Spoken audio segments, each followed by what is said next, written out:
afternoon, everyone. My name is Ginger Mayer, and I'm the Director of Education for TDF, which is the organization that sponsors the Young Playwrights Group and this afternoon's showcase. I'm going to ask you to do two quick housekeeping things. If you are not currently speaking, mute yourself. Stay muted unless you are presenting or reading. If you are not one of our young playwrights, we're going to ask you to turn off your camera. You're going to fade back into the Zoom room and let our young playwrights come forward so that we can see their faces and see their work when it's being presented. Just a few words about what we're getting ready to do. The Young Playwrights Group meets every week, formally at the TDF offices, and together they share, they see theater, they write, they review, they critique, and they have created an amazing community. Almost 4 months ago, we had to stop our programming. And the incredible teaching artist, Noelle Goussani, who leads this group, said we have to keep this group together. And so she volunteered to keep them going. And in that time, they have met every week. They've read, they've shared, they've written. They did the 24-hour viral monologues, which were awesome and presented by some really phenomenal acting partners. And the work you're going to see tonight reflects what's happening in the world now amidst a global pandemic and the incredible emotional strife and anger and hurt that's happening as a result of generations of racism and social injustice. Some of the pieces can be triggering. We'll show some video where people are treated violently and killed. Noelle will let you know when those pieces are coming up so you can do what you need to take care of yourself appropriately. Just want to say thank you to Noelle for all the work. Thank you to these incredible students. It is so heartening to see them every week, to hear what they have to say, and to see these incredible artists really bloom in front of us. It makes me so enthusiastic and hopeful for the future. So without further ado, I will turn my camera off and mute myself and turn this over to our lead teaching artist, Noelle Goussani. Hey everyone, I'm Noelle. Nice to see you. Nice to see all the students and whoever else is watching, family, friends. Welcome. You're part of an exciting moment where we get to see these incredible young voices and all their beauty and talent and passion and creativity shared with our wider community. So I'm going to be the MC for today and take us through. We're watching videos, poems, performances. Our students normally are playwrights, but have turned into editors and are actors and are doing everything. So they're doing everything today, showcasing their brilliance. So happy to have you here with us. Our first piece is by Angelisa Cortoreal, and it is going to be, we have two wonderful actors who are joining in, professional actors who have joined in to perform in a couple of pieces. That's JD Mollison and Aaron Pettigrew. So we're so grateful to have you, and they will be performing this first piece. So Angelisa, do you want to give the intro? You want to go for it? Yes, hello. My name is Angelisa. The play, I've been working on a full-length play called Malnour Skits. It's about schizophrenia, and it follows a kid in like a Dominican household and how mental illness is treated there. This is just about like the second scene, and I hope you guys all really enjoy it. Great, thank you. All right, I'm going to start us off with stage directions. So we have Cairo, Leonardo, and Malnoir re-enter the dog park. This can be a bench downstage center. Malnoir plays fetch with Cairo while Leonardo sits on the bench. Hey, I'm sorry about my dad. And don't listen to him when he talks about education. He didn't even make it to middle school back in DR. And from what I remember, the education there isn't that great. Malnoir plays fetch with Cairo, the dog. Neither did my dad. And I was born here, so. So, where are you studying? SVA. I don't think I heard of it. It's some art school. How's the application process? They can't really care about grades. They care about grades to an extent. In my case, it's more about what I can draw alongside above average grades. I actually worked on a bunch of pieces for my portfolio during my gap year while. Just wild. Cool. You should show me some of them. They're a bit personal. Or not. Pointing to the ball in Malnoir's hand. Can I throw? Malnoir hands it to him and Leonardo throws it for Cairo. They take turns throwing the ball after this. You know, I forgot your mom and dad, but I remember you clearly. Oh, yeah? Yep. And talking used to be easier.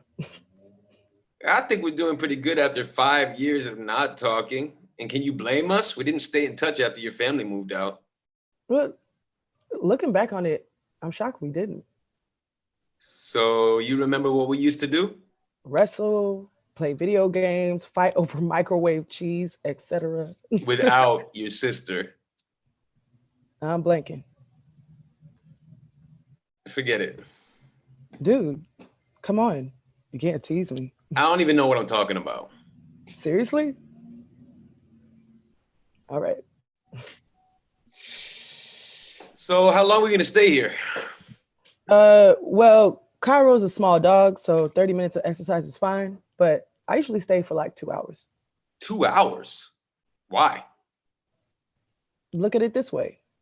I get to sit around for 2 hours watching dogs be dogs.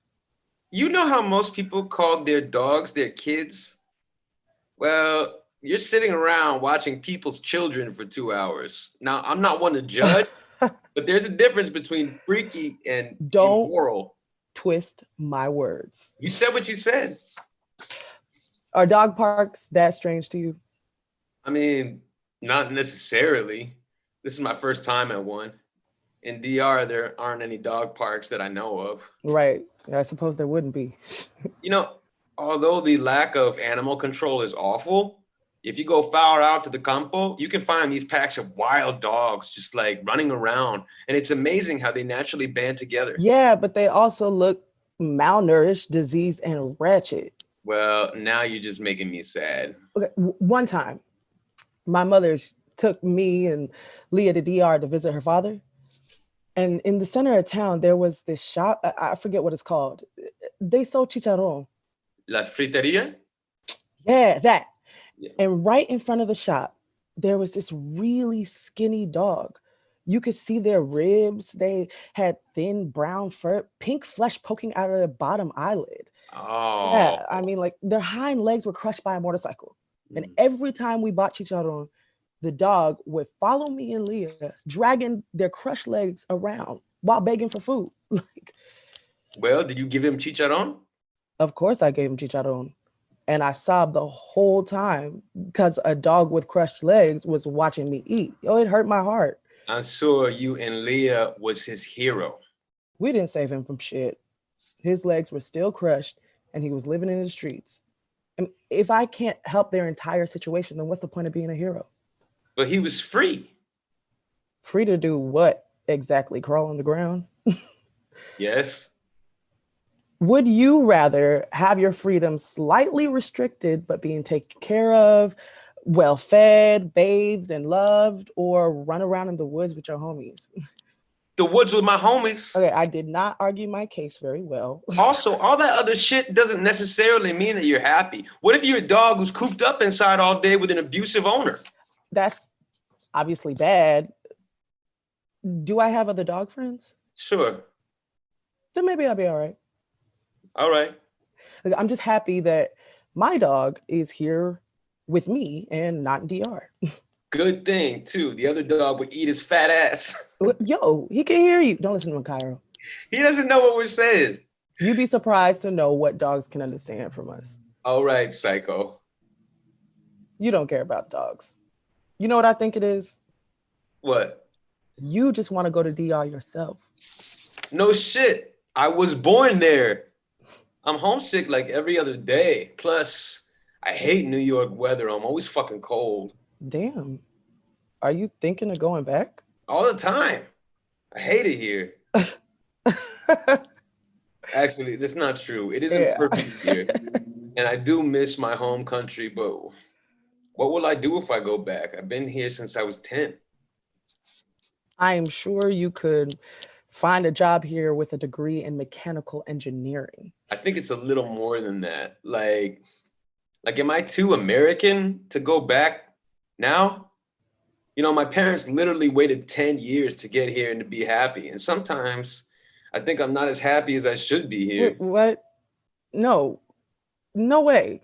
You are just as much Hispanic and country as when you first came here. I mean, you're still that stupid little spick that first stepped off the boat. How can I make you feel more at home? I don't know. Oh, I no, don't know. not. I have an idea. You get out of here, you damn immigrant. How dare you come here and try to make a living for yourself? This land is opportunity for me and only me, you damn rapist. You know, some of you are just niggers who know how to speak Spanish. Oh my God. If my pa and my ma heard you, they beat your ass. Yo, it's not my fault that they're afraid of their African ancestry. Thank you. I needed that. I feel closer to my people. Anytime. But no, seriously, you're definitely not too American. I'm the American between the two of us. Every time I go to DR, they can immediately tell that I am from America. What? Why? Like, I don't know. They tell me it's my Spanish. Speak some Spanish to me. Hola. I get it. Your Spanish has the accent of a white woman. What? Yeah. I mean, it's not a bad thing. It just means you sound educated. Yeah, you are not the first person to tell me that I sound like a white woman when I speak Spanish. And, you know, it always pisses me off because the implications. The whole I sound educated because I sound white just implies that Dominicans can't sound educated. I mean, have you heard Dominican Spanish?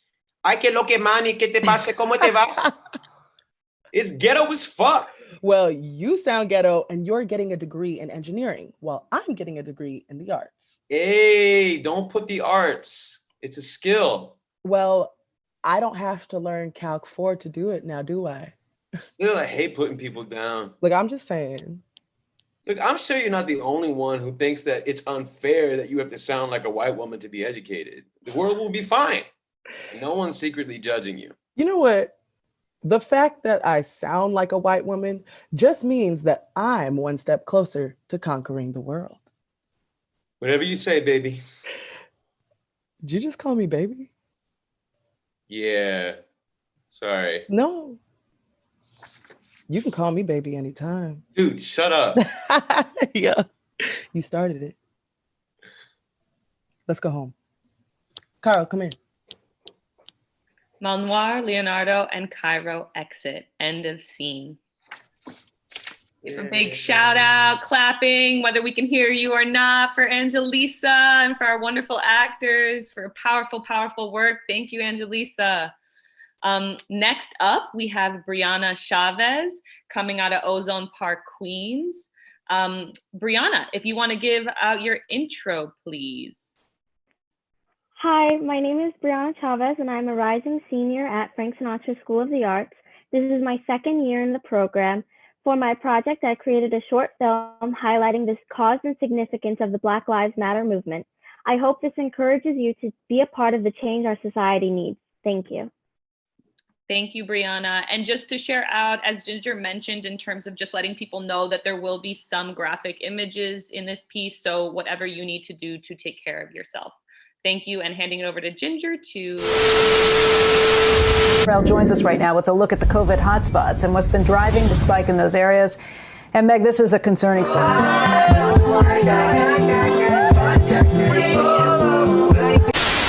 Let's talk about where we are today. It's another busy day. Wait, Day can we 101 pause of this dealing for a with second, the- Ginger? Rel joins us right now with a look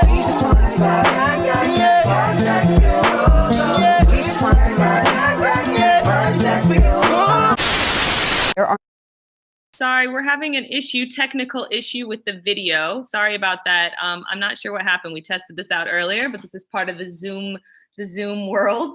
If we can try it one more time, Ginger, the video was freezing and not going along with the sound. All right, hold please. We'll get that under control. You could hear it though, right? We could hear it, Okay. but the video was frozen. So Okay. we can maybe All right. try one more Give time. us a second here. Thank you for your patience, everybody. Zoom technology delay.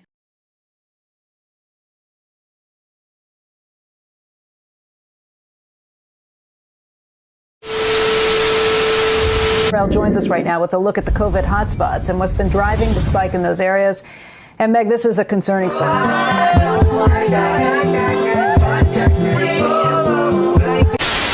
Let's talk about where we are today. It's another busy day. Day 101 of dealing with the coronavirus.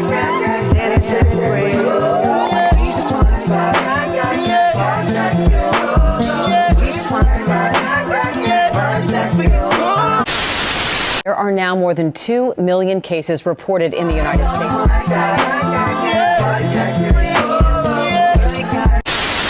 Now the Democrats are politicizing the coronavirus. You know that, right? Coronavirus. This is America. Don't catch you slipping now.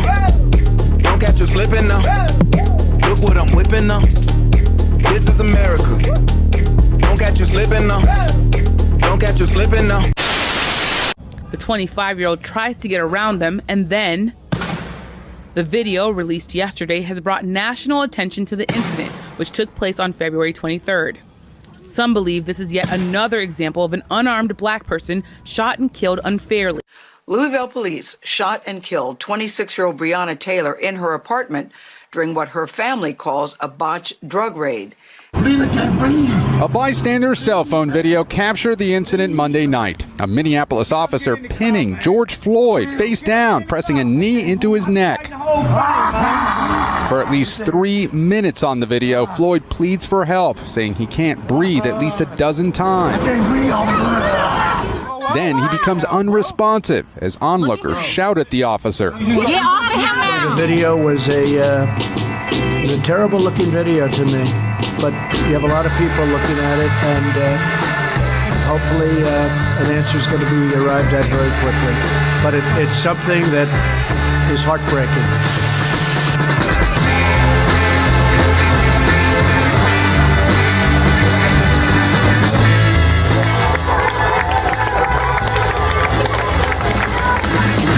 Trying to rain on the thunder. Tell a storm I'm new. I'ma walk, I'ma march on the regular. Painted white, black, blue. Lord, forgive me, I've been running blind in truth. I'ma rain on this bitter love. Tell the sweet I'm new.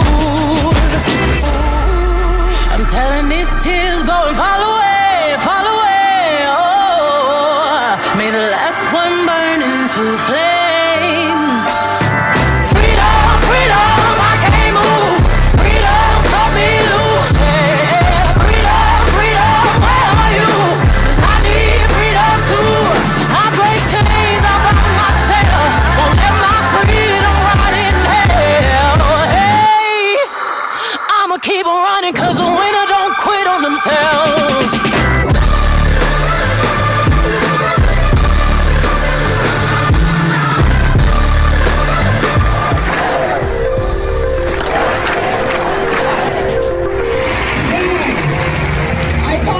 Each and every one of you to make a commitment.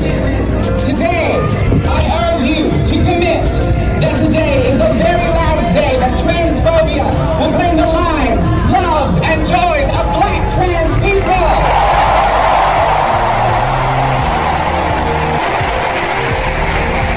I've been running blind in truth. I'm away till the deep unknown.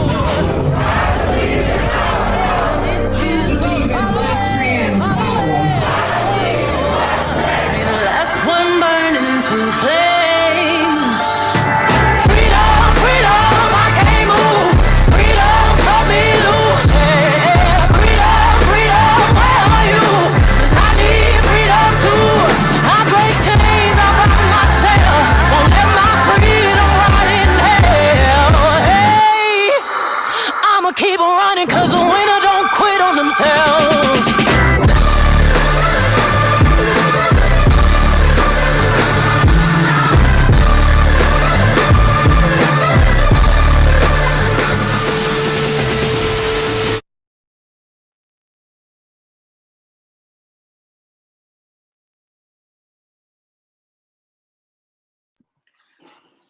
Well, let's take a moment to honor both the movement that's happening, Brianna's incredible work in honoring this movement and this work and putting her voice out there in a way and bringing all this material together. Brianna, it's incredible. You're incredible. All of you are so beautiful and putting this work out in there. Thank you so much for sharing your beautiful vision as part of this movement for Black Lives Matter and the continued work that we all have. So thank you, Brianna. Many blessings. So take a moment for that, honor that. Before we move on to our next student, who is Shiloh Janowick. Shiloh is coming out of Ridgewood, Queens, originally from Tennessee. So grateful to have her and her beautiful voice here today. And this will be a reading of a piece that she's working on with a group of student performers. And just to highlight that we have put this together very quickly and the students rehearsed just yesterday briefly together, and they're doing amazing work. So just big up to all the students for all your incredible rehearsing work and putting this out there. And Shiloh, I am going to pass it over to you. Thank you so much, Noelle. Okay, so one moment. Hi, everybody. My name is Shiloh Janowick Cockrell. As Noelle said, I'm from Ridgewood, Queens. I'm 17 years old and I'm a theater artist. And I am a senior, but I just graduated. So no, actually I'm about to go into college at SUNY Purchase in upstate New York. So this is a piece, it's a small part of a small piece that I've been writing that basically takes place over a webinar. And it involves kind of giving instructions directly to the audience member. So feel free to follow along with the kind of instructions that I give in this piece if you want to. They're not very hard to follow along with. So yeah, here's my piece. Is everyone ready for the next exercise? This one is supposed to be less painful, I think. So there's a view. I'm sure you've seen it before 100 times. Think of the view. Close your eyes, please. Yes, actually. Eyes closed, please. Thank you. Think of a place you work. A bedroom, an office, a bedroom office, the porch, the kitchen, any place where you work. Now think of the view of that place, right? Think of the view. What do you see? Do you see anything noteworthy? Or do you only see uninteresting things? Do you see a tree? Do you see sunlight? Do you see people? Or is it all indoors? Is the window in another room? Open doors? Closed doors? Bookshelves? Couches? Paintings? Family photos? Now, open your eyes. How many of those things are around you right now? I hope you're taking notes because I'm not. I'm also not recording this nor elaborating on anything. This is meant only for the now, not for any time, anywhere, anyone else. When this is over, I'm burning the evidence, striking the records, blotting out names, tearing the pages, lighting a match, throwing it in. No one will ever know this happened. No one will ever know we spoke.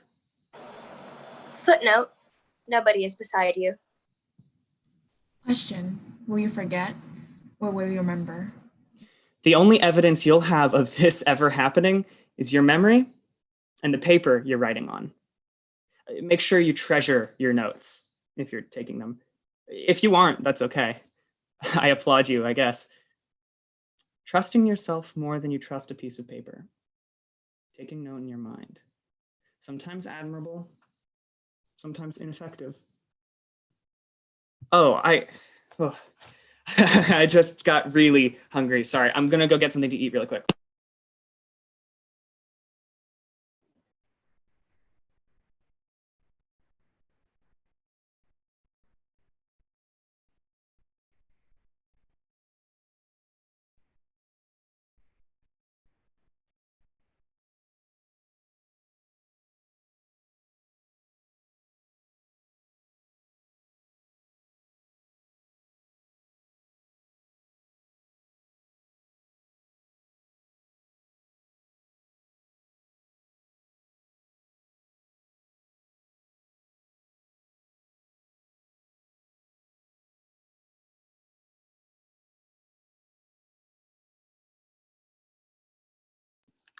Sorry, we're having a quick technical issue. Coming back.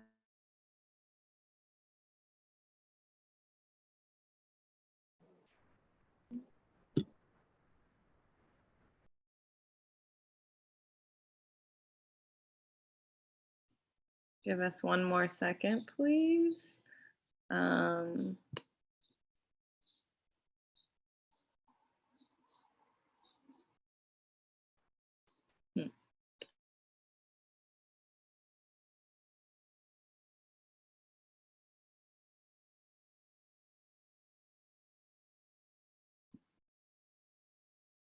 Nala, can you try speaking again? Lost you. Hello. Okay, great. So Everything went silent on my screen, so let's just jump back a second with our technical issue. Let's go back to Shiloh, your exit, and then if we can keep going from there. We have everybody, we're able to hear you. All right. Sorry, I just got really, really hungry. I'm gonna go get something to eat really quick. Question, is she gone? Footnote, there are leaves outside my window. Addendum, the wind is blowing them off the trees. Question, where did all those leaves come from? Addendum, this isn't part of the presentation. I'm just bored. Correction, bored is a word. Correction, I'm lonely. Correction, I'm trying to figure out why I'm here. Addendum, you're here for a reason. You're learning from this webinar. Meanwhile, I'm supposed to be here for a reason, giving footnotes, giving critical thinking questions, corrections, etc. I'm supposed to be paying attention. Correction, but I haven't actually completed that purpose. It doesn't feel right. Question, what does that say about me as a person? Addendum, there's this distraction. That's probably why I haven't been working. Footnote, outside my window, I mentioned it earlier. Addendum, the leaves? Addendum, the wind. Addendum, and there's a man now, holding a candle. I think she's coming back.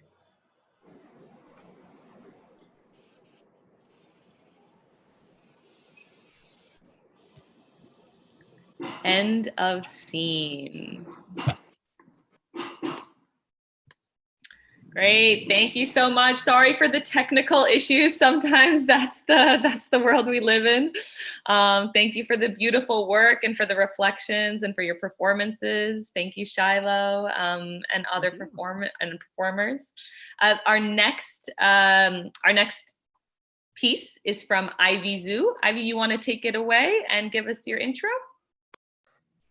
Hello, my name is Ivy. Sorry. Yep, Ivy, we missed you. We couldn't see you. Sorry, there's something blocking me. Okay. Oh, and one quick thing I just want to say to those on the Zoom call.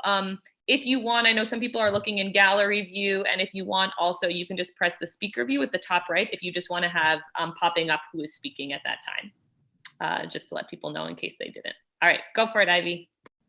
My name is Ivy. I'm a rising senior from Brooklyn Technical High School. This is my first year in the program. For my project, I took a random word out from the dictionary every day, and I wrote 1 to 3 sentences circling around the meaning of the word and how it could be perceived. Thank you. All right. Hi, Rise. Great, so Ginger's gonna set us up. We're gonna be sharing these words from the dictionary, and the students will be, all our playwrights will be reading out for you.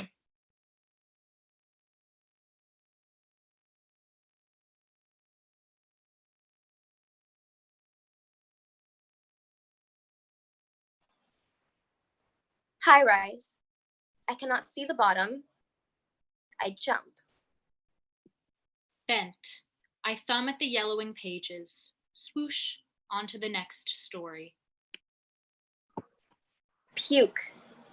The bitter taste in my mouth. I go to wash it out. It still lingers. Life form.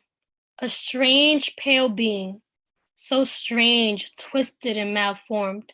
Eyes too big, limbs too awkward. I'm staring at the mirror. Daughter, I see myself in the lines of your face, the crook of your elbow, the twist of your smile. Indiscriminate. I don't think anyone can hear me. Match. The flame entrances me. I slip my fingers into the burning ember. The light flickers out. I've extinguished it. Disenchant. I wish to make sense of fairy tales. Were they too real or not real enough? Leash. I am a dog. I am left to beg for your attention. Coast. I crash on dry land. The impact rattles me. My hat bleeds. Is this safety? Colorblind. What do colors feel like? Tell me, red for warmth or red for blood? Melody. I dance along with the fingertips. My hips sway to the beat. I smile to a secret only I know. Seabird. Seabird, seabird, take me to land. Original. We are all plagiarists. Faulty copies of a better us. Fugitive. I run towards a make-believe home. Narcotic. I don't want to feel anymore, so I drink you in. I drink you in until I am numb and empty. Chess. Checkmate. I am cornered.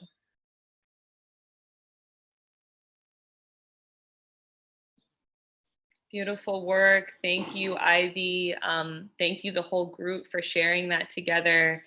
And this feels, I also want to talk about a little bit about how normally this time of year, at the end of the school year, all our playwrights would have been working towards a full-length play, and they would be performed. We would bring in professional actors and everyone would have a scene performed. But during this time, these past few months and working on Zoom, one of the focuses was, how do we keep our creativity, our creative fire engaged in this difficult moment? And so everyone took we tried a lot of different experiments, and everyone took different ways of honoring themselves and their creativity in this moment. And so Ivy, just honoring your incredible work here, where for you, what felt right was taking a word from a dictionary and exploring the philosophical meanings of that with such poetic beauty and language. And then to have our whole class read that together, I feel like really honors how you all work together as a team, as a group, supporting each other, working in chorus. And so I'm so happy we get to share this with family and friends, because this really honors and shares how this team works together. So thank you so much for sharing your beautiful work and for the whole class bringing that together. You guys are amazing. Cool. And our next writer is Flora Milford, which I also didn't say, Ivy was coming out of Sunset Park, Brooklyn, and so is Flora. We have two Sunset Park representations here. So Flora, I'm going to let you take it away. Hi, I'm Flora Milford, and like Noelle said, I'm from Sunset Park. I'm a recent grad of the Beacon High School, and next year I'll be a freshman at Beloit College. This piece is called How It Feels to Be 14, and it's a collection of journal entries I wrote when I was 14, and snippets from a larger play I'm writing about a group of 7 14-year-old girls and their experiences at sleepaway camp. A quick note is that Artemis, who I addressed a few times, is what I called my diary after the Greek goddess of chastity, wilderness, the hunt, and the moon. The moments where I'm speaking are direct quotes from my diary, and the rest is from the larger play. And this was all written in an attempt to capture the essence, confusion, and discomfort that comes with being this age, and also the joy. Confusing and difficult as it was, I think 14 shaped me more than any other age. So thank you all for being here and listening. Here it is. Hey, Artemis. Today, I wish I was better at speaking my mind and telling people what I really feel. I don't want to be mean, though, or make anyone feel bad. I also hate when people don't like me. In one part of the bunk, Claire walks over to where Zola is sleeping. She looks at her for a moment, then tears the blanket away from her. What the fuck? Wake up, bitch! We have like 20 minutes till morning activity, and you're both not dressed, and you haven't cleaned your area. It doesn't matter. You know I'll do it eventually. I always do. Yeah, because I wake you. Just go away. I hate confrontation. The scene shifts to Sam, who doesn't know what to wear. She puts on an outfit that feels familiar. It's not cute, but it's safe. Today, though, the outfit feels wrong. Bea walks over to her. Hey, I'm having trouble getting the fitted sheet to stay down on one side while I bring it down on the other. You know what I mean. Can you help me super quick? Why can I never ask for help? Yeah, of course. Thanks, you're the best. I always have trouble with this because like my arms aren't long enough to hold down one side while I tuck the other in. It's a struggle. The two put the sheet on Bea's bed in silence. It's not awkward. There's just no need for conversation. Here, let me help you. Oh, you don't have to. My area's clean. Why not? Thank you. They finish making Bea's bed. Thanks, Sam. Of course. It looks good. I don't think my bed has ever looked this good. It's true. Hey. You okay? I wish people asked me how I was doing more often. I guess they do. I just don't like to answer. I'm just being dramatic. Sorry. Artemis, how are you? Yeah, I'm okay. Pause. You've been quiet. Sometimes, even with my best friends, I don't know what to say. I'm always quiet. That's true. But I mean, quieter, or maybe it's just me. But I love my friends. Don't get me wrong. No, I don't know. I think I'm getting my period. Oh, that's the worst. Yeah. Another pause. Hey. Yeah? I hope that I'm a positive and kind person. I try my hardest to be. Can I borrow some of your clothes? I like my style. I'm growing into it. Oh my gosh, I thought this day would never come. Yes. Take whatever you want.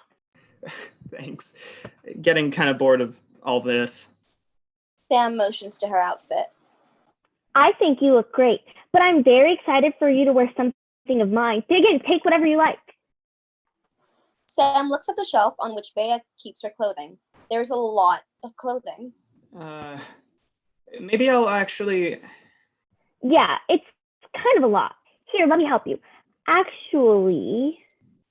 Bea looks to Sam for approval. Sam knows exactly what she's going to be asked.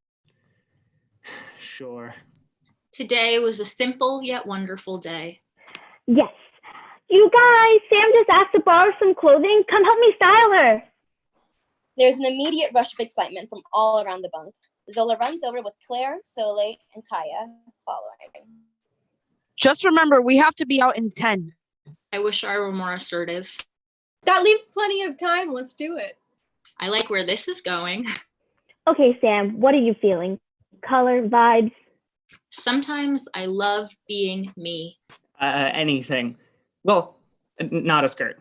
And something comfortable. And sometimes I don't. Bea and Zola look at each other and they just know. Looks like they know what they're doing. We'll just keep you company while they work their magic. I'm sure you could help if you wanted. You both have good style, too. They got it. They totally got it. A beat. So I was thinking. Oh my God, I got it.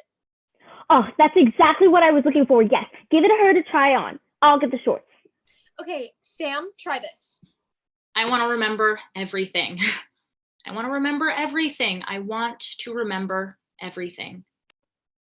Zola hands Sam a shirt. Colorful but not flamboyant, it's exactly right for Sam. Bea then hands her a pair of shorts. They're much shorter than what Sam is used to. Today was good. School was fun and I felt very happy at home. Things got bad around 6 p.m. I don't know why, I just started to feel trashy. This happens sometimes. I feel really bad and I don't know why. Wow. Wow. Damn. You look good. Really? Of course. Always. Soleil checks her watch. Shit. Guys, we gotta go.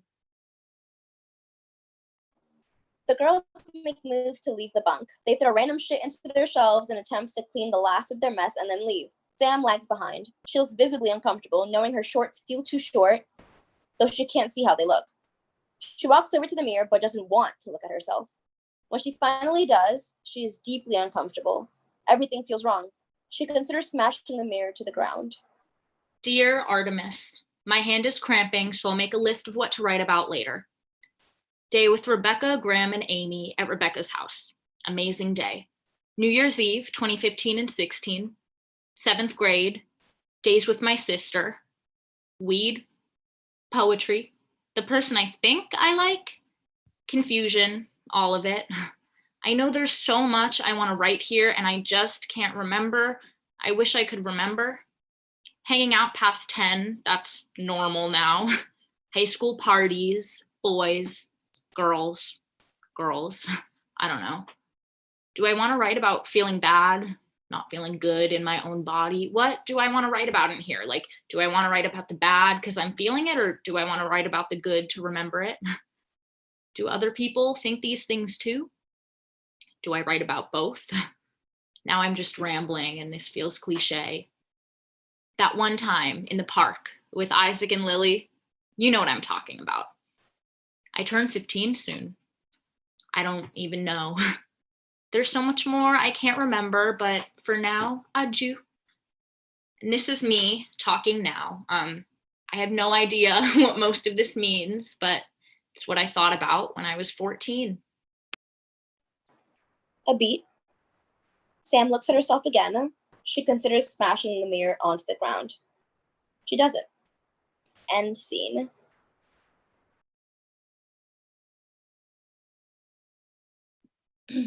Beautiful work. Thank you so much for sharing, Flora, for all the wonderful performers. And Flora has been investigating some of these questions for many years with her writing. And so it's so great to see continue to develop, and also the vulnerability that you're sharing part of your journals, including that in this bigger piece, investigating what it means to be young and women in a group together, and that exploration of what it feels like to live in your body. Thank you so much for your wisdom and your wise words and your beautiful writing. It's super inspiring. Our next writer is Miles Weidman, who's coming out of Manhattan, originally hailing from North Carolina. Miles, I'm going to pass it over to you. Hi. So, as she said, I'm Miles, and I'm a rising sophomore at Repertory Company High School. And for my project, I basically wanted to keep pushing myself to just create and explore my writing. And so I challenged myself to write anything, just every day. And so I created a short little video with a few of those things that I wrote that I'd like to share with you guys. So yeah.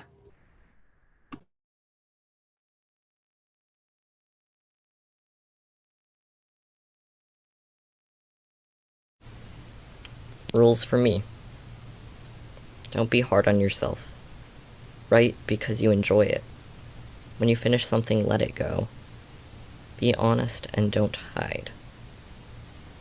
Rules for you. If you get bored, do not keep listening out of any kind of obligation. Take a break if you need to and come back. Or don't. If you'd like, listen while you work or do something you enjoy. Let my voice add to your time, not take it. If any of my writing makes you want to do something, pause and go do it. I can wait until you get back. Share any response you want to share.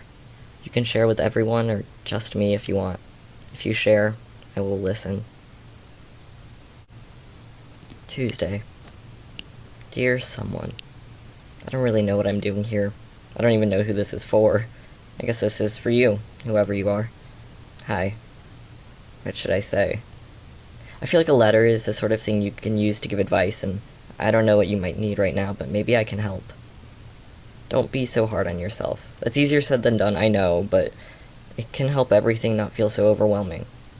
The last thing any of us need is to feel overwhelmed. Just remind yourself that whatever problem you're dealing with is temporary. Nothing lasts forever. Negative emotions have a way of convincing you that they are permanent, but they are not. They are much more momentary than you believe. Compared to the short life of a problem, you are an immortal god. Wield your power and do not live in fear of disappointment or sadness or even fear itself. I've always found that the advice you consider most important is the advice you wish you had been given or wish you had followed, so Maybe this letter tells you something about me. In return, I hope you'll tell me something about you. I'll be waiting. Miles. Thursday. A symphony to remember. Silence falls over the room as the conductor raises his hands. A moment of unstable peace that lingers even as they start to play. A low hum. Each section holds out a different note to build a chord that is beautiful yet sad. The sound of the sun setting on your birthday. Slowly, one by one, the notes change. The world is suspended in a clash between the old chord and the new one, until suddenly it isn't. Some would call the new chord a happy one. I see it more like the false perfection of a bright, cloudless day. The chord might taste bitter to you. We haven't lived the same lives. A slow melody emerges. A single voice. Then more. The audience doesn't know it, but this melody is new. The notes have been played before, but tonight they are new. Every night they are new. Their newness is old, but the notes are not. Can you hear the instruments breathing? Before you know it, the noise starts to quiet. The end has begun, and the song isn't over yet, but you find yourself wishing you had paid more attention to the cellos, and the bass, and the song. As quickly as the music had entered our minds, it leaves, and only fragments remain. You forgot to listen to the end. Applause breaks any vibrations left in the air. The audience files out. The musicians pack up their instruments. The new notes are gone, and soon after they are forgotten. The only thing left is the quiet tension, the beautiful sadness, the birthday sunset, the dissonance, the false perfection, the sun, the bitter taste, the one, the more, the old newness, the regret. Waiting for the music to start once more.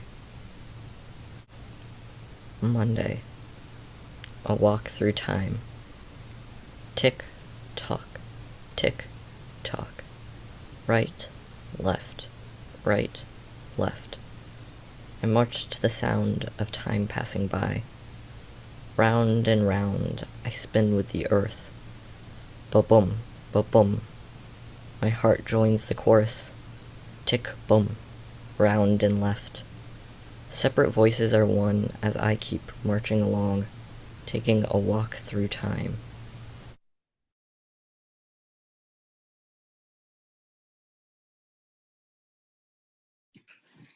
Thank you, Miles. So beautiful. Your poetry brings us to the next dimensions. Such a brilliant poet and so exciting to see you working in a new form with voiceover and drawing and video. Such beautiful work. Thank you also for your wisdom and your voice and bringing us to a timeless space in this time of coronavirus where time has shifted. So thank you for that journey.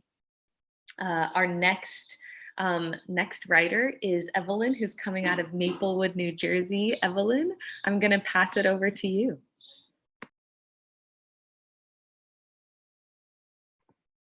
Hi, my name is Evelyn. I'm a rising sophomore at Columbia High School.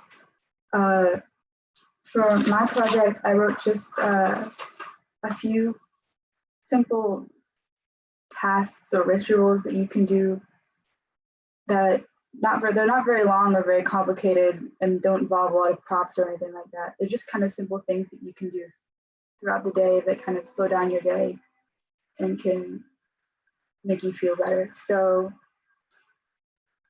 yeah, I'll read them out.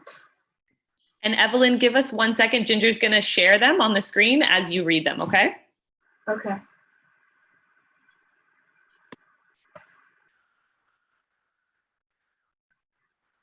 So, find a candle in your house and light it in a dark room. Watch the flame flicker until there is melted wax. Then blow out the candle and watch the smoke disappear. Play an instrument passionately and loudly, even if you are unfamiliar with it. Write a poem describing yourself using words that you have never used before. Find a flower or plant somewhere near your house, pick it up and keep it near you in some water until it dies. Then put it back in the same place you found it. Observe something that you used to love when you were younger and have grown out of. Try to remember how it made you feel, and try to remember when you stopped loving it. For the last task, I actually did this one myself, and I'd like to share some of the thoughts that I had. Something that I really used to love to do that I never would have thought that I'd stop doing was I used to read books all the time, and I'd be constantly reading new books. I'd get in trouble for reading in class and get yelled at by the teacher, and then I'd just keep reading in class. But recently, as I got into 8th grade and then into 9th grade, I just stopped reading as much, and now I barely read, unless it's for an assignment in school. So that's something I never thought I would stop doing. And I thought that was really interesting that something I loved so much was not really a big part of my life anymore. So now I'd like everyone else to take a short moment and just reflect over that task. Think about something that you used to love, whether it is a TV show or music that you used to listen to or something like that, and just think about the moment that you stopped loving it and maybe what changed about you at that moment. So just take like a minute to think about that, and then we can share.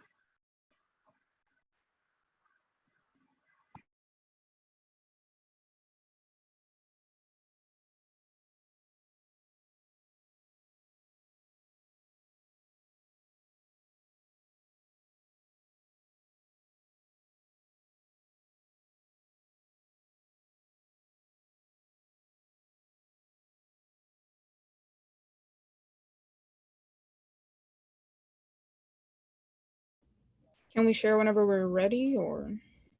Yeah, why don't we go for it? So if anyone came up with things, if you want to share out. Yeah, I used to watch Japanese cartoons, anime a lot, and now I find myself watching it less and less. And it's not that I hate it, but the joy I used to feel when I was younger has definitely dissipated.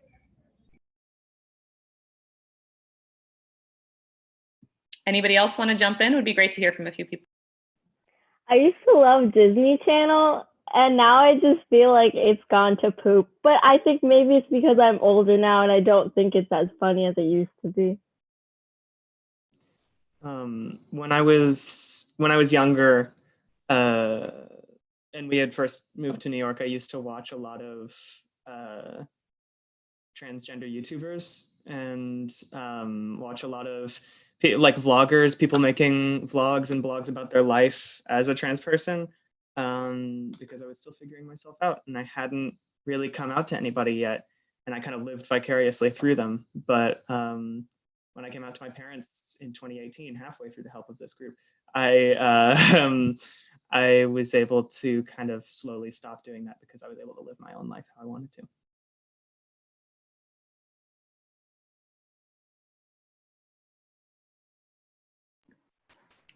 Thank you all so much for sharing. Evelyn, is there any closing words? Not really much that I want to say. I'm just really glad that so many people also had something to say in response to that. So, yeah. Thank you, Evelyn. Beautiful. And again, just really honoring, part of this work was inspired by, we were studying Yoko Ono's Grapefruit, which is a book of directions, instructions and directions and rituals. And so we looked at rituals that Yoko Ono had created, I think the book was written in the 60s or 70s. And all of the class was writing rituals, tasks for each other to do during this time. And Evelyn took that idea and kind of went with it and created these tasks and rituals, which then she shared with her friends to take part in. So as a way, again, thinking of this focus of how do we create our creative energy, how do we keep that alive in this moment, How do we keep inspired? How do we keep performing, even if we aren't in performative spaces together? So inspired by you, Evelyn, I hope that inspires all of us to create rituals for ourselves, for our families, for our friends, to keep us all inspired in this time and connected with ourselves and our communities. Thank you, Evelyn. Our next playwright is Nala. Nala is coming from Hell's Kitchen, Manhattan. Nala, take it away. Hi, I'm Nala. I'm a rising junior at Repertory Company High School for Theater Arts. This is the first scene of the second movement of a play that I spent a lot of quarantine writing.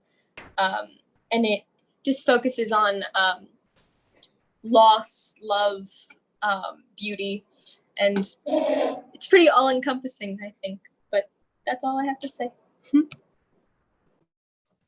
Great, thank you, Nala. Cool, whenever we're ready. Movement 2, Scene 1. Lights rise. The room is covered in paper with words, beautiful words, ugly words, poetic words, writing. The woman is in her chair. The different man is stationed where he usually is. The different woman sitting on her knees beside the birdcage, quiet. The man enters. He takes off his jacket. He throws it on the back of his chair. He takes off his shoes. He puts them somewhere that makes sense. He looks around at the writings on the walls. He's very intent. He cares. He reads every word, every single one, because he wants to. The woman is writing in her notebook, sitting in her chair. You never know light until you've seen. He takes a deep breath, knowing, smiling breath. A bird. Birds don't sing as often in cages. I know that. They aren't mute, and they aren't silent. I think birds scream in cages. You think? They yell in cages. People just don't know the language. They can't tell the difference between a scream and a song. I think screaming is just a different type of music. The type to start revolutions, the type to incite revelations. Music is like the world. I agree. Why do you think so? Because a man can prosper over another man's shaking body. Oh. Like a bird will scream in a cage, but a person will look at it smiling. I suppose you are correct. Was that not your thought too? No. What was it? Music is like the world because the world is ever changing. And there are times when music needs to change, to do something, to start something, to stop something, to invent something, to create something, to love something. Yes. Yes, I suppose to love something. Well, I think that's quite beautiful. As do I. I think birds like water. Do they? I think they do. Even in cages? Even more so in cages. They don't miss the lakes and the ponds and the oceans and the rivers. Smart birds take what they can get. I miss the lakes and the ponds and the oceans and the rivers. Do you? Yes. Very much. I've never seen one. Tell me about it. It's very big. The water crashes like big drums. So the birds on the shore can sing to a rhythm. And when the light shines on the water and the wind blows and the tiny, tiny ripples form and the movement looks like stars. It's like you're in space, big and blue, swimming in stars. And when it's cloudy, the world looks like a mystery. And you just have to look a little harder, but it's the same water, and it's beautiful. And the frogs chime in. The birds are always singing, though, always. They never really stop. Sometimes the birds sing in that particular way, and the water blushes. It's like a love song then. The water can't really understand, but the water feels. The water feels a lot, and the water thinks. I think the birds know that. I think the birds know that the water thinks. Maybe that's why they sing. That's why they sing. That's why the birds sing. I know this. This is something that I know. And I don't know how, but deep in my bones, I know. Isn't that a funny thing? Feeling something in your bones? It's an expression, but I do feel it in my bones. It courses through the marrow, the hollow, deep passages in my body. What is a body, really? Is this what a body is? How do you have a body? Everything has a body of water, a body of land. I suppose it has no real meaning. Space. The body. It's just space, or lack of it, or room, perhaps that, perhaps room. A body is room, just as a body is space, just as water can have a body, just as I can have a body. This is beautiful. Is it? It is. What is beautiful? You, Me. all of your thinking. Do you think about my thinking? I do. The woman puts her hand out. The different woman leaves singing her song. She takes her time. The bird cage is left ajar. The different man looks at her as she leaves. He then looks at the water, the ceiling, the vase, the ceiling, the vase. The woman's fingers splayed. There is marker on the webbing of her thumb and fourth finger. The man traces her hand. He kisses it. What does it mean? I don't know. Me neither. Is it still beautiful? Yes. Then does it matter? Yes. Why? Because I like your thoughts. But if you have all of them, then they aren't my thoughts anymore. They can still be yours. Promise? Yes. It was all in my head. Where's the bird? The bird? The bird. Did you let out the bird? I didn't let out the bird. I never said that. But that's what you were thinking. I'm sorry. Okay. They gently call for the bird. Hmm. Hmm? Hmm. Hmm? Hmm.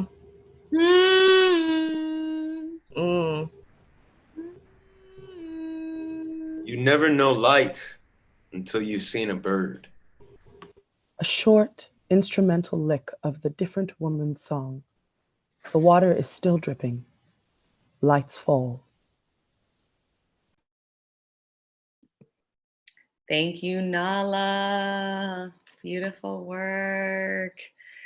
Taking us into the metaphor of nature and life. Beautiful, beautiful poetry. Thank you to our amazing performers. So our next writer is Zoe B. Gibbs, coming out of, wait, Zoe, I don't have it written down where you're coming out of. I'm from Mount Vernon. Mount Mount Vernon, Vernon, that's right. Great, I couldn't remember. Zoe, I'm gonna pass it over to you. Okay, thank you, Noel. Hi everyone, I'm Zoe. I was Zoe. Okay. Hi again. My name is Zoe. I am from Mount Vernon, and I'm a rising senior at the Mount Vernon Performing School of Performing and Visual Arts.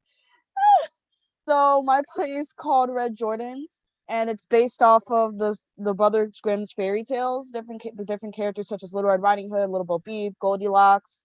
Although it may not be apparent right now, this story is supposed to be an adaptation about what these characters would go through if they were people of color in a more modern setting. Please enjoy. Thank you. Setting. It's a late Friday night and the sound of loud hip-hop music playing from a large Bluetooth speaker can be heard. Elderly men are sitting in blue fold-out chairs in front of the local fish fry, and college-age girls walk down the street and talk amongst themselves. At Rise, Omira and her friends are having a miniature block party amongst themselves to celebrate the end of the week. Omira picked up plenty of desserts. Silverio brought music. Ray and Azumi brought pizza for everyone to share. Bahia brought the chips, and Hunter bought soda. It's really been a minute since we've done something like this. We did something like this recently.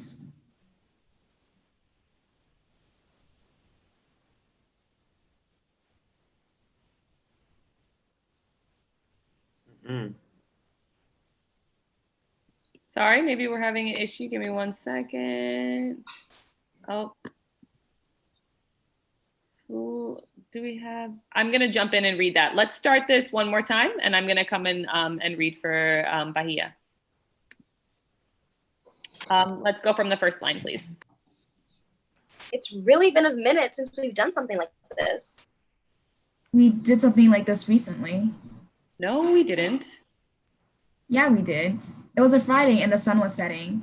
We were all eating our sandwiches in the park. Zumi, Yeah. that was last summer. Damn, well, it feels pretty recent. You know, she's right. That did feel really recent. Yeah, it does. What's crazy is that we might not do something like this again. So I'm not the only one who's thought about this. Nope, far from it, actually. Sit in silence until Zumi says something to break the silence. Guys, can blind people drive? Baby, I love you, but that is by far the dumbest shit I have ever heard in my life. Nah, she got a point. What if I'm blind and I want to go somewhere? How do I do it? You take the damn bus? How do I know that I'm at the right stop? The robotic sounding person letting you know that you're at your stop. You all sound stupid. They probably have an aide with them. What if they can't afford one? Then, shit. See? So, can blind people drive?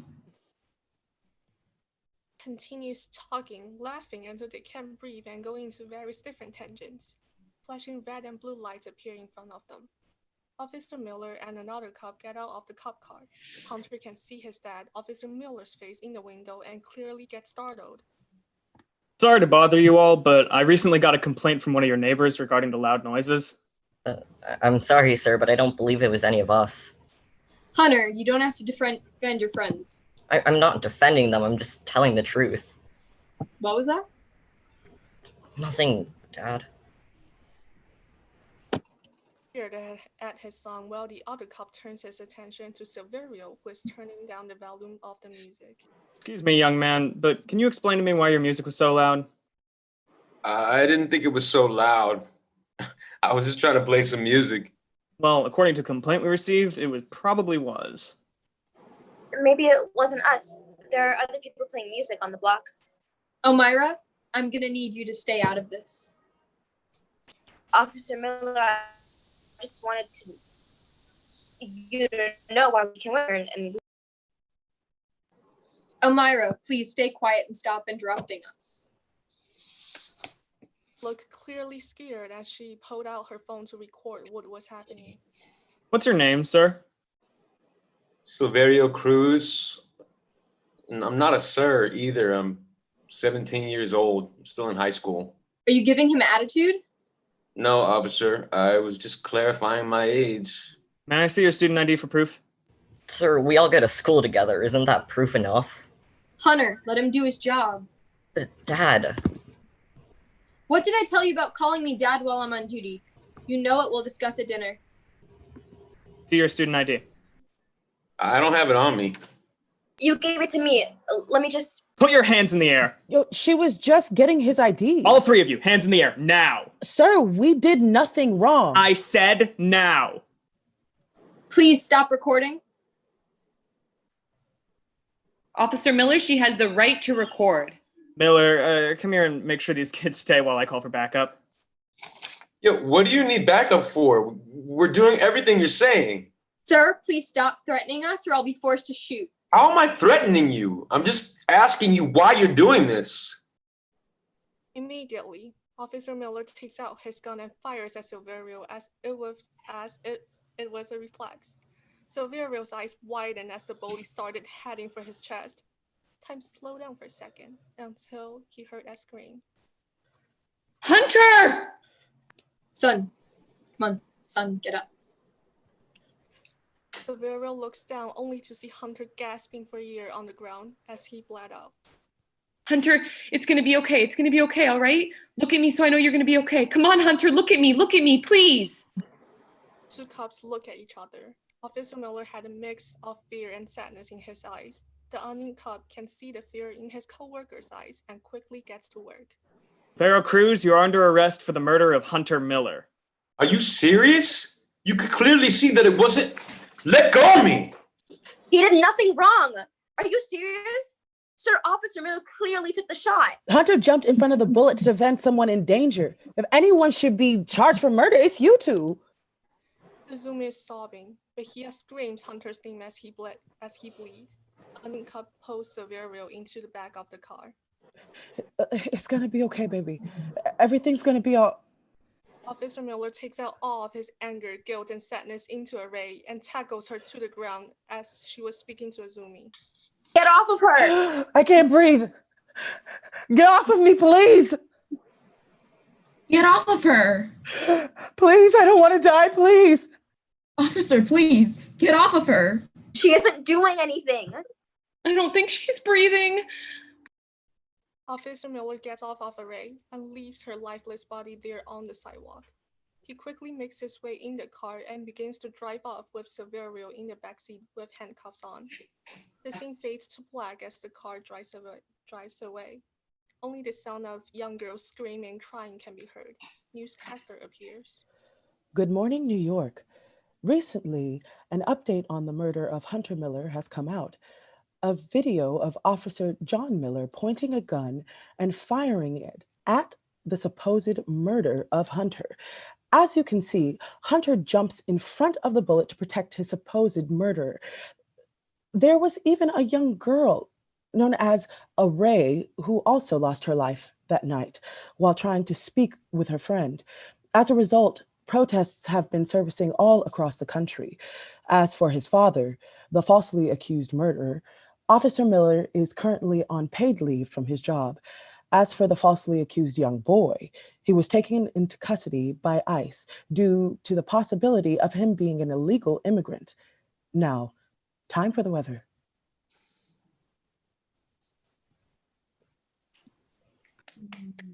Thank you, Zoe. Thank you for your scene.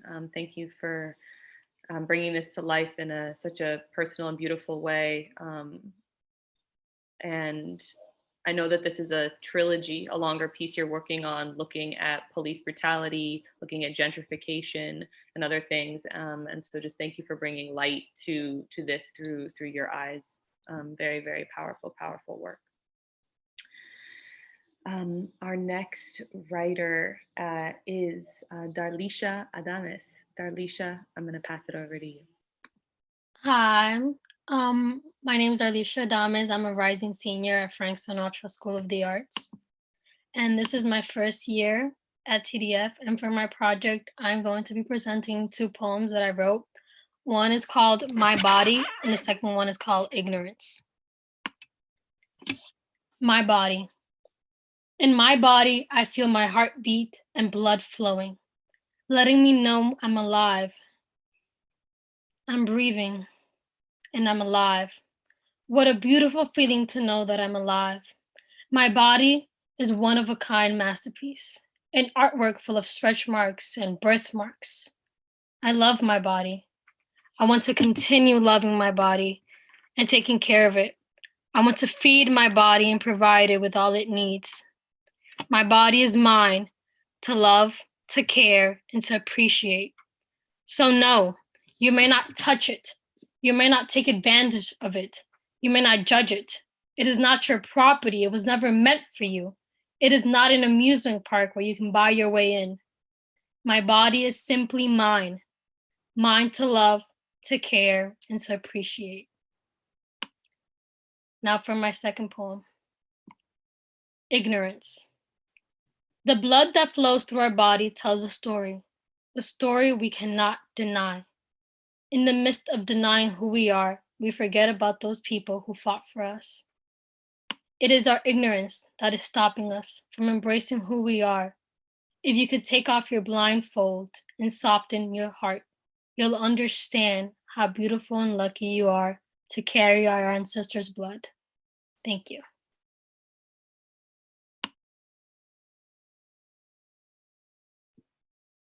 Thank you, Darlisha.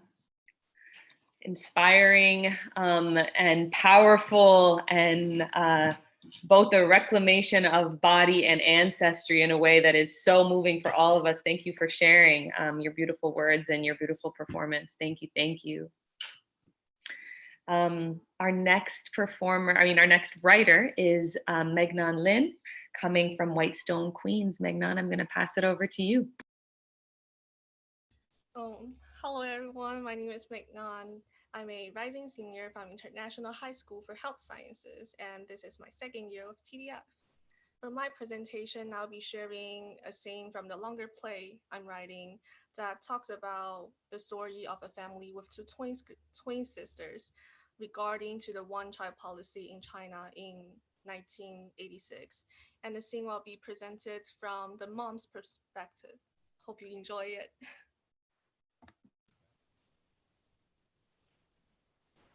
I used to be the prettiest woman in the world, nurtured by the God of love.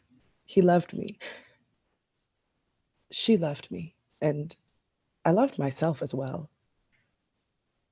But one day, these love that I treasured with all my heart, all suddenly disappeared.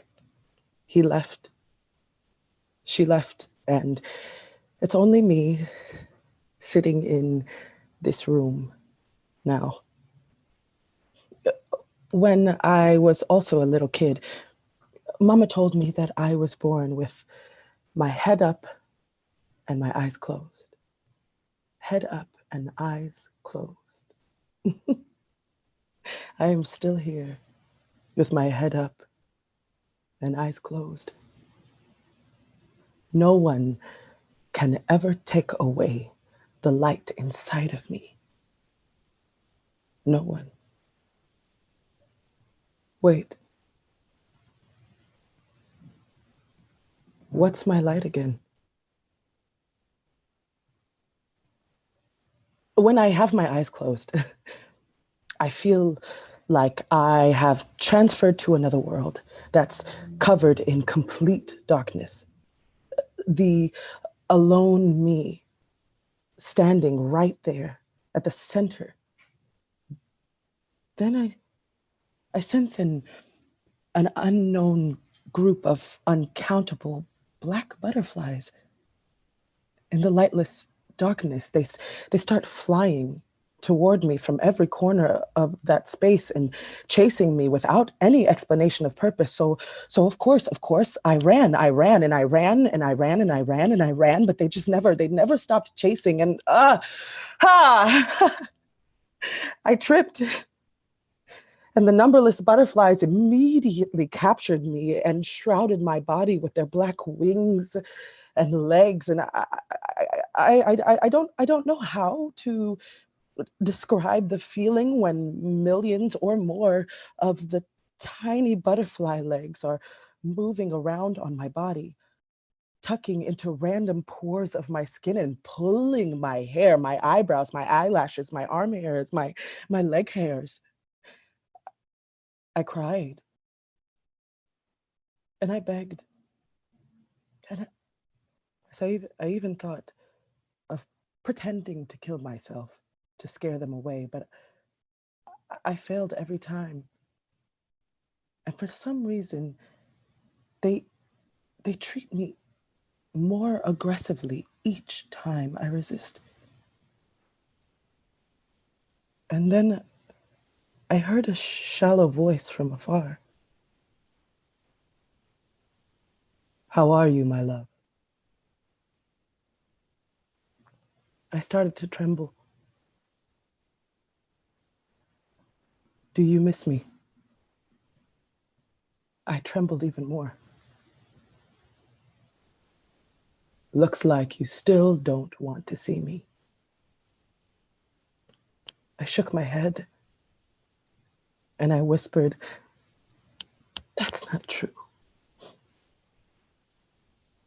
Just want to make sure you are doing all right and didn't need anything. But I need you. I need you to take me out of here. I need you to protect me from the black butterflies. It's totally fine if you don't feel comfortable talking with me right now. Just know that you can always call me anytime for anything." Parts of the black butterflies began to tangle around my body and restrain my limb. And I cried out, Tin, don't go. See, I need you. And I miss you. Are you gonna leave me again? Un, is that you? Another part of the black butterflies landed on my face. It compelled me to stop moving. It must just be my hallucinations. See how much I miss you. No. It's me. It's really me. I'm stuck here. But it's still nice to kind of hear from you today. And it will be a real goodbye this time. Don't leave. I don't like this world anymore. Take me with you, Tien. Bye, my love.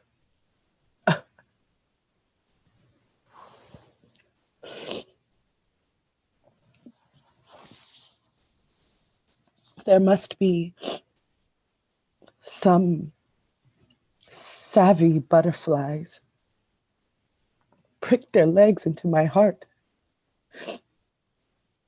If not,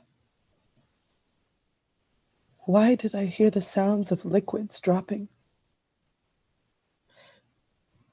And why is this pain taking my breath away? Mama, you never told me how to bow my head and open my eyes to love.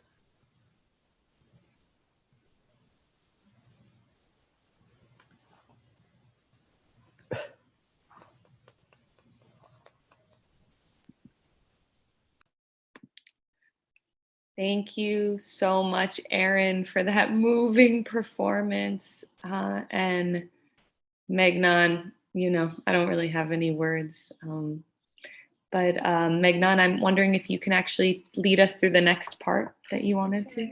And if you can come as close as you can so we can hear you.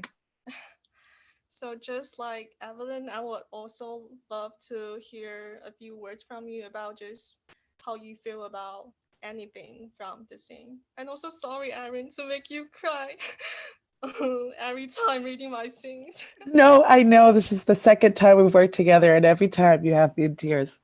I appreciate you. I appreciate you so much. Thank you for your beautiful words.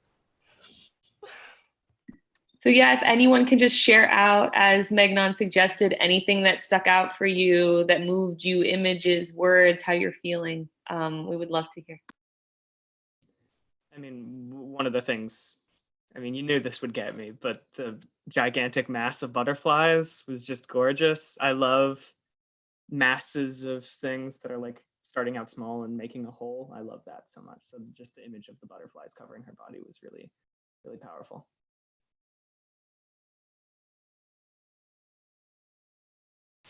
I thought it was so beautiful. It really had such a strong sense of nostalgia amongst other things. And that last line is just really haunting. It's really a piece that stays with you like days after you read it or you see it.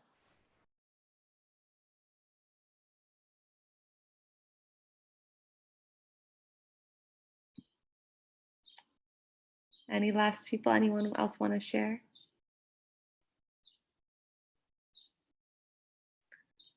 Cool. I think many of us might be without words as a beautiful piece does. And just to share too, again, with the work that we're all doing, Megnon was really exploring the dream world. That was one of the kind of inspirations. And I think I just want to honor how brave each of you are and how inspiring that is for us and adults and families and others watching, that you guys create what you want to create and how you want to create it. And that's how we can envision and reimagine a new world, through you. And so your bravery, your courage, your visions, your images, all of it, from extraordinarily political, social, mystical, all of these worlds that you bring to life allow us to stay inspired and reimagine. So yeah, your bravery is felt and inspires us all. And with that, we are going to move to our very last writer of the afternoon, evening, Mio Sori Polanco, who has a video to share. And Mio, I'm going to pass it over to you. Hi, I'm Mia Sori. I'm a junior drama major at Frank Sinatra School of the Arts.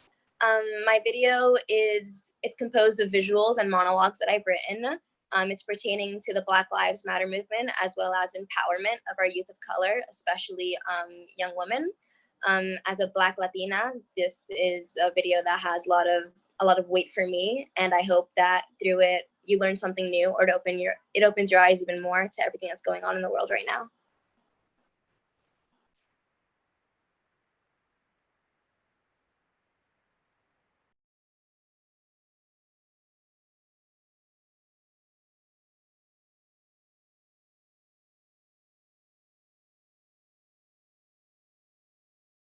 This is America, where the land of the free only applies to those with light skin.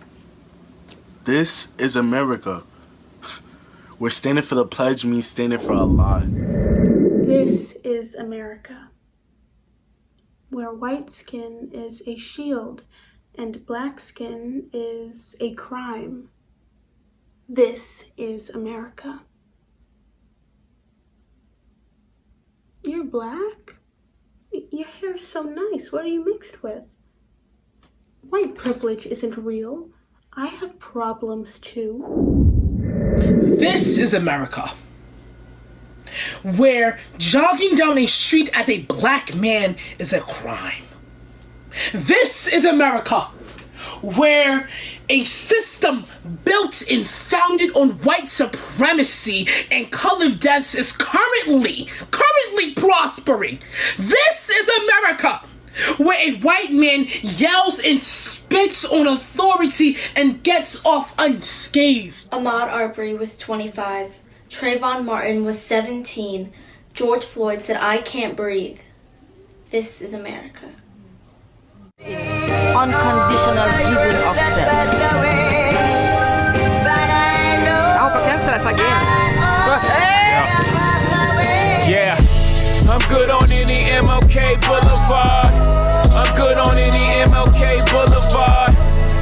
vision with a tech, bitch, I'm Malcolm X. Haters dreading my effect, they want that DOS effect. Get your hands up high like a false arrest. Let me see him up high, this is not a test. Yes, put him up, this is not a test. Now hands where I can see him, fuck a false arrest. White fit that I rock, shit permanent. The fro that I grow got no permanent. A nigga late, but he that stressed. Got slowed down by the... My realities as a black person are not opinions. My realities as a black man are not your headline. My realities as a black man are obstacles that you can only learn about because you can never experience them. Where you carry lightweights, I carry burdens. Where you can breathe, I struggle for air. Your footsteps and mine do not hold the same weight, but I'll be damned if there are not thousands more behind me than there are behind you. I am not my skin, I am not my trauma, and I am not what you have made me out to be. My realities as a black man will break to shed light on every part of me you thought was crushed.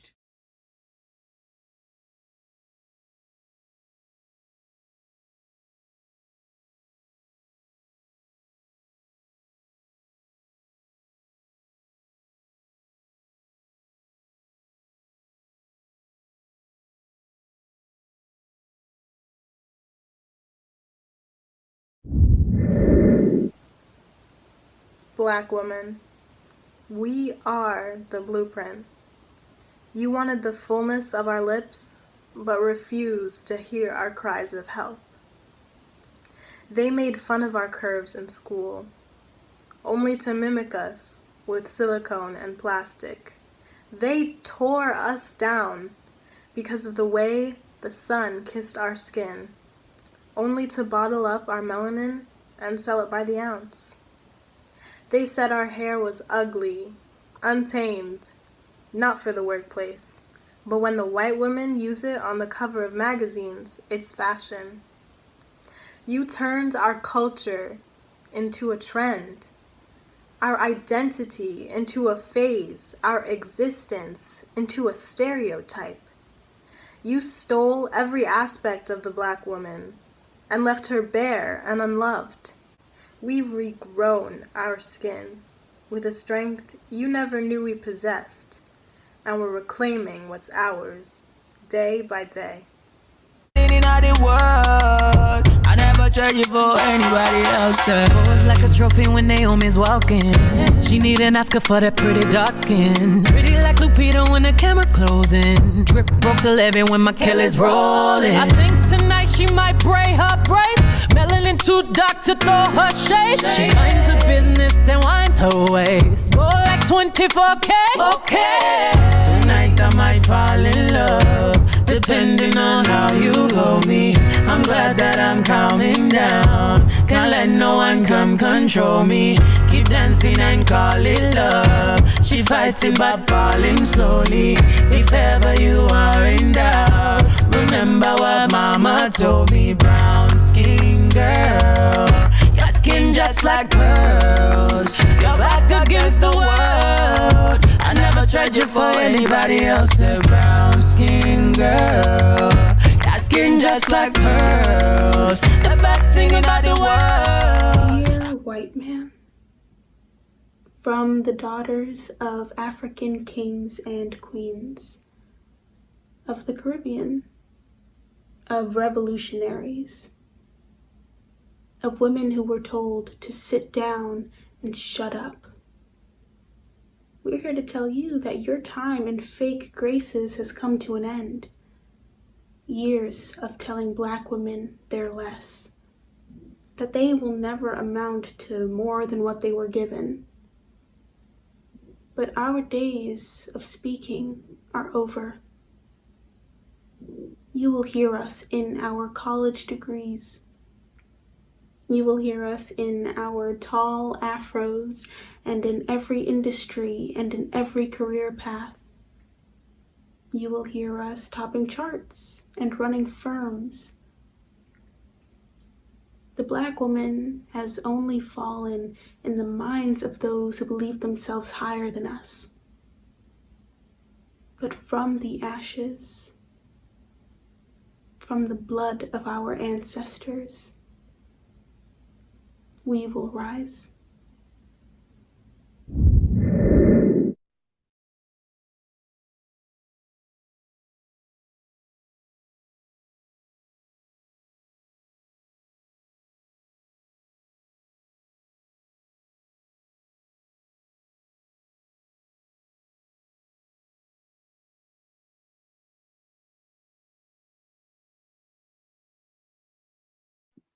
Can we all actually take ourselves off mute to just collectively clap for a minute?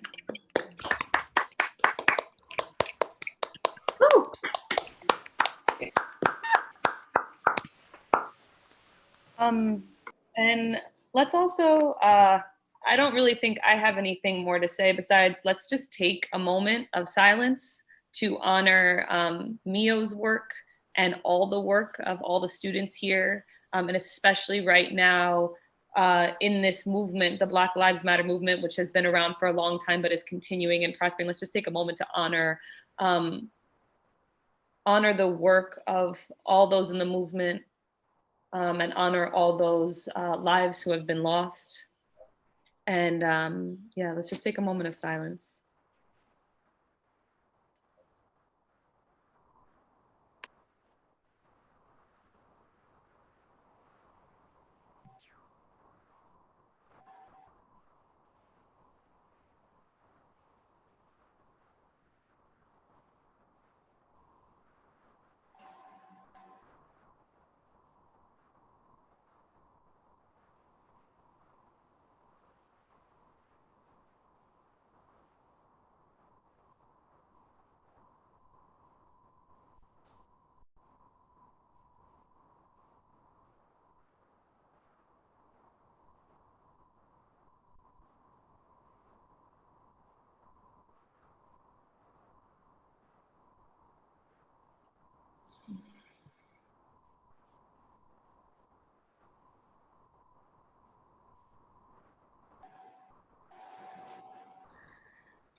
Thank you, everybody. Thank you for all those who came to support and listen to the voices of our playwrights. Thank you to our writers for sharing your vision. Especially thank you to all those writers who are creating work contributing to racial equity and the movement happening right now and that will continue to happen, and having us question each of us and how we can move forward for your vision. I don't have much else to say, but what I would like to ask is for all the playwrights, as we kind of log off of YouTube, thank you to our YouTube watchers and to all of those on the Zoom call, if we can actually just remain with the playwrights for a minute. So this is our last moment together so that we can have a little closing. Thank you to TDF and to your staff for providing space and support to make all this happen. JD and Aaron, thank you for your work as performers and joining us today as volunteers to support our young playwrights' voices. Pleasure. Great work, you guys. See you. So beautiful. Thank you. Thank you. Bye, y'all. I think, Christina, we can go.